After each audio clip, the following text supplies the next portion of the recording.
You're listening to the Front Row Entrepreneur Podcast, episode number 10.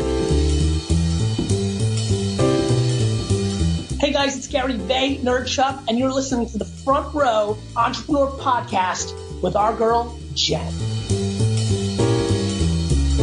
This episode of the Front Row Entrepreneur Podcast is brought to you by Front Row VIP, a private membership community where members enjoy the latest, greatest, and most practical tips and strategies for building an online business and growing an online audience of raving fans. This unique membership site includes live coaching calls, a library of fresh step-by-step trainings, and a community so smart and so supportive, you'll wonder how you've gotten this far without them. At the time of this recording, membership is open. Go to frontrowvip.com to learn more. So I just returned from Social Media Marketing World in San Diego, and in this episode, I thought I would share with you what I learned.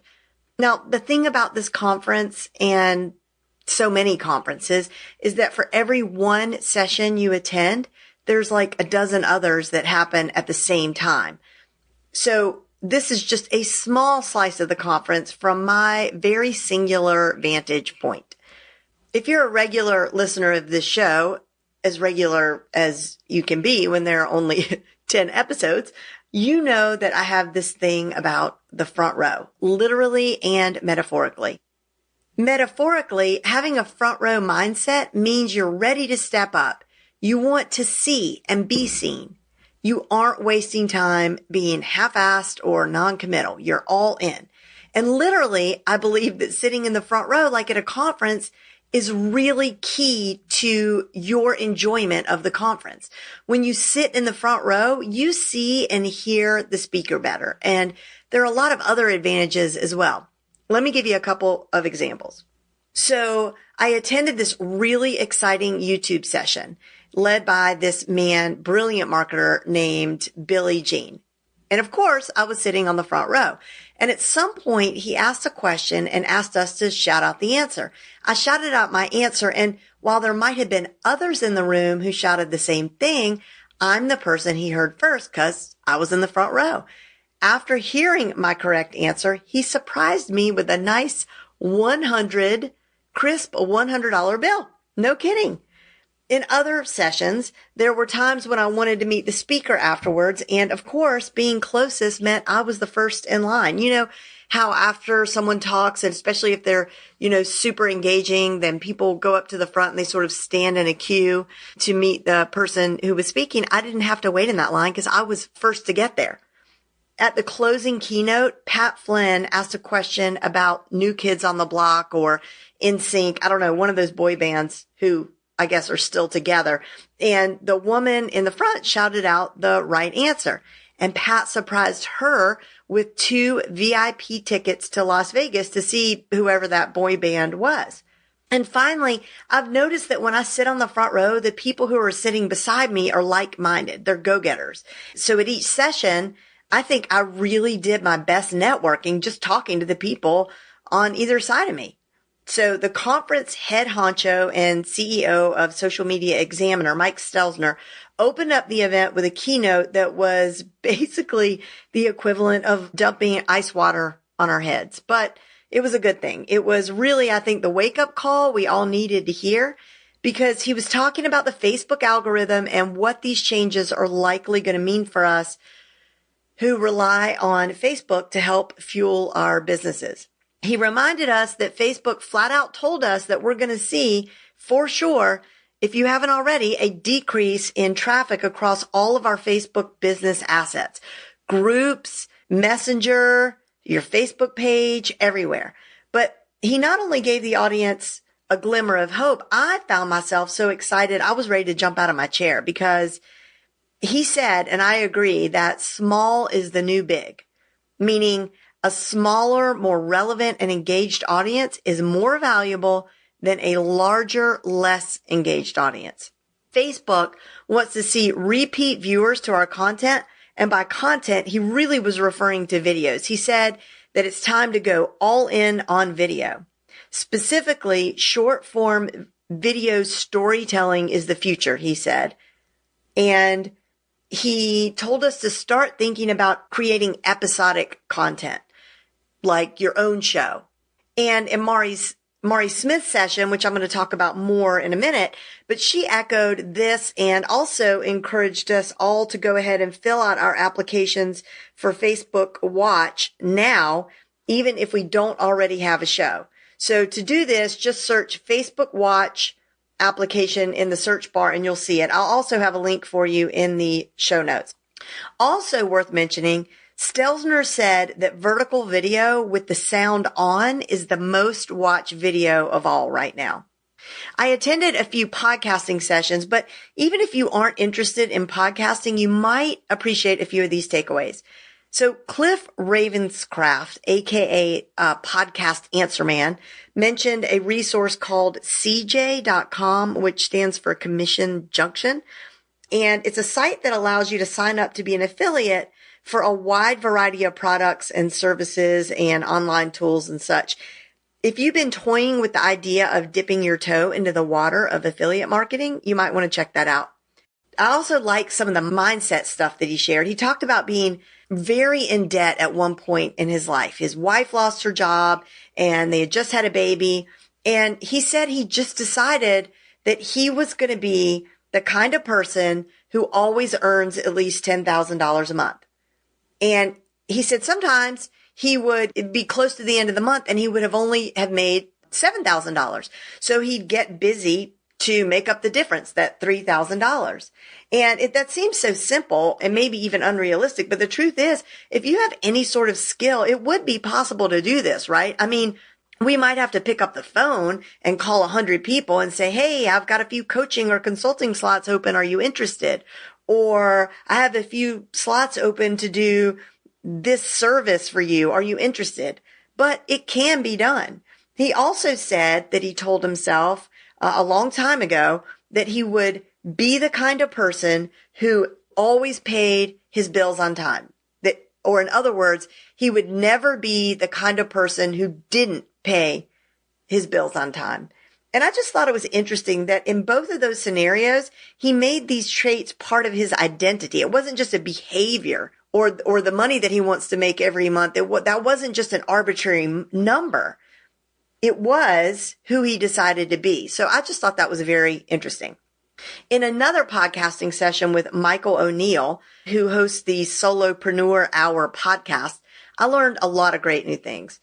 First, if you're thinking of doing a podcast, do a search and see if it's trending. Where is the audience and what do they want to know? He gave an example of this Dentalpreneur podcast where a dentist shares marketing tips with other dentists, and it's really hugely popular. And he also reminded us that as podcasters, we can often get media passes to conventions and conferences that are in line with our podcast topic. I never knew that. So kind of cool. And then he gave some really great interview tips, like make sure you pronounce your guest's name correctly by searching YouTube for videos of that guest saying their own name or whatever video. I thought that was a great tip. And he says before your interview, look through social media to learn a little bit about them personally and find something they love that isn't related to their business. Do they love sailing or scuba diving? Just something so that when you begin the conversation, you can start with that. And then this opens them up for the rest of the interview. He recommends jumping on video first to greet your guest, but then switching to audio only, since audio only is really much more intimate for listeners. And he said that as interviewers, it's up to us to ask what they're promoting and to get their appropriate links. We should not make our guests have to promote themselves. We should do the promoting.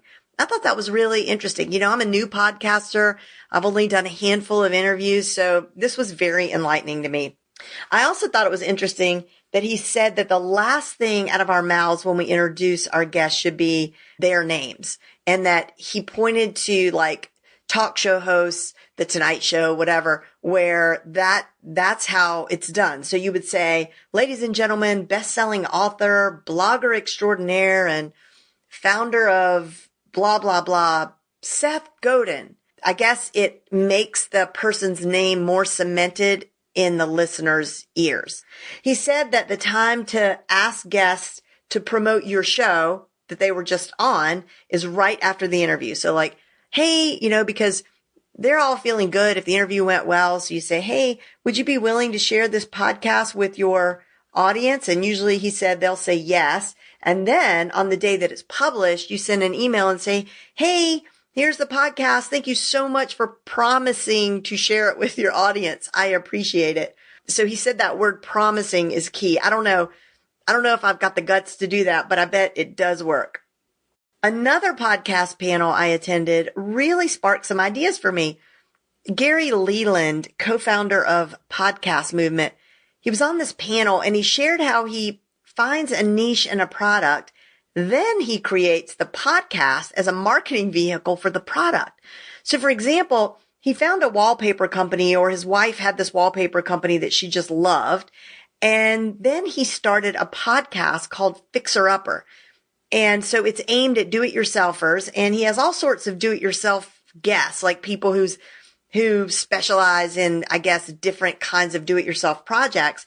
But throughout the podcast, he promotes the wallpaper on his show. And he says he's got another podcast that is all about women's fast pitch softball. I guess he's like a big softball enthusiast, fast pitch softball enthusiast. And he sells sporting equipment on that podcast. There's no other sponsors, just his product. I just thought it was interesting. We tend to think of the topic first and then figure out how to monetize it, but he does it in reverse.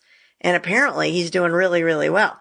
In the YouTube session with Billy Jean, who I mentioned to you earlier, he said his favorite type of YouTube ads are in-stream ads. And he really wanted us to know that creating custom audiences on YouTube can be done just like on Facebook. You can upload your contacts and target them directly. Plus, he says everybody is advertising on Facebook, not so much on YouTube. So he says we're overlooking a huge opportunity. So I do plan to definitely dive into YouTube ads in the near future, and I'll keep you updated on that. So in Mari Smith's Facebook session, she pointed out that there is still a profound opportunity for marketers. So this was sort of the antithesis to the ice bath that we got with Mike Stelzner. But she says 70 million businesses have pages on Facebook, and only 6 million of those people are advertisers. And other interesting tidbits that she shared with us, Facebook Lives get 6 times more engagement than regular video. She said Instagram is Facebook's next Facebook. And she was saying that inside Instagram, we can make in-app purchases, which is really huge. When you advertise on on Instagram, that swipe up feature is available even if you don't have 10,000 followers. She said that the boost post button is coming to groups, but actually a lot of people already have it. My assistant, Nika, already has this feature in the Philippines. So I don't know if it's going to be a good thing or a bad thing. I am looking forward to trying it. She told us to keep our eye on WhatsApp. WhatsApp is owned by Facebook, and, in China, they do everything inside of, not WhatsApp. I think they use an app called WeChat, I believe. But WhatsApp is the messenger app of choice in the rest of the world. And Facebook owns it. And she said there's going to be a lot of opportunity for us with WhatsApp. We need to keep our eyes on that. And then she talked a lot about the episodic content and Facebook Watch.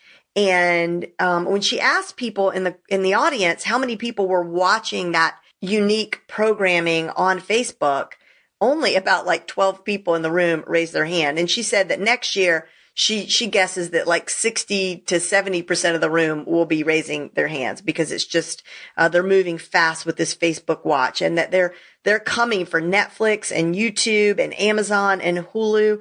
They want original content, dedicated eyeballs. And Facebook's advantage over all those others is that it's built on a social platform. And she said there's going to be a huge increase in exclusive streaming rights. And she gave the example of how, for the India Premier Cricket League, something or other, Facebook bid to have the live streaming rights. $600 million and lost to Rupert Murdoch who bid $2.6 billion for like this one event, cricket. So why is all this important? She said that Facebook right now is where YouTube was 8 or 10 years ago. We don't see it yet because they're still trying to find their way, but they're going to get there, she says. She also recommended that we start thinking more like screenwriters, not like buy my stuff copywriters. And like Mike Stelzner, she said we need to be focusing on episodic content. And she said to win, we need the right strategy, the right tools, the right templates, the right content, the right targeting, the right engagement. That's all. And with regard to Messenger and bots, she said that she was worried because when the marketers move in, the members move out. And she stressed that when it comes to conversational commerce, I really like that phrase, conversational commerce, it's all about how you make people feel. I agree. She says to act, think, and feel like a member first and a marketer second. I agree with that wholeheartedly. Relationships first, business second. Yes, yes, yes. Pat Flynn's closing keynote was fantastic. If you don't know Pat Flynn, he's the creator of Smart Passive Income, and you'd be hard pressed to find anybody who just doesn't absolutely adore him. He's so likable. His talk was all about creating super fans by really loving on your peeps and also creating experiences for them and surprising them from time to time. And I have to say, this has been my MO since the beginning. And while I'm no Pat Flynn, that has worked really well for me. When you genuinely love what you're doing and the people you are servicing, it's actually not something you really have to think about, is it? And aside from his awesome dance moves and just overall adorableness, my biggest takeaway was a tool that he mentioned called Bonjoro, which I'll link to in the show notes. It's a tool that allows you to send personalized video messages to your peeps. He gave this example of how ConvertKit does this. And I think they have like one person, and that is just his dedicated job. So every time someone signs up with ConvertKit, they get this they get this video and it's personalized. So it'll say like, hey, Chuck, this is Bill over at ConvertKit. I noticed you signed up with us. Thank you so much for putting your faith in us. I took a minute to go and look at your webpage, and I see that you run your website on a WordPress site. And so I've attached a tutorial video that shows you how to easily connect ConvertKit with WordPress. And if you have any questions, just hit reply on this email. And man, I mean, what a great touch. And then he showed a graph or a bar chart of the correlation of how long people stay with ConvertKit since they've been doing this, compared to how long they stayed with ConvertKit prior to that. So prior to that, people would sign up for the free trial and drop off before they ever really implemented and actually subscribed and upgraded. So I thought that was really compelling. I mean, there's other free apps that do this, but what I'm learning with this app in the short amount of time that I've been experimenting with it is that it allows you to integrate it with your CRM. So when someone purchases something from you or opts into your list, the app creates a checklist for you, and then you can quickly move through the checklist and send these personal messages to people. So I have to say that as great as this conference was, and it really was, my favorite thing was meeting so many of you in the front row. We had a lot of people show up at our front row meetup for dinner, and it was just a blast to meet people in person who I've only known virtually up to this point. It's sort of surreal, actually. If you aren't yet a member of my free online classroom, the Front Row, please head over to frontrowclassroom.com and join today. That link will take you there, and I'll let you right in. I can't wait to meet you. And for the show notes today, go to jenlehner.com/10 and spell that out, TEN. See you next time.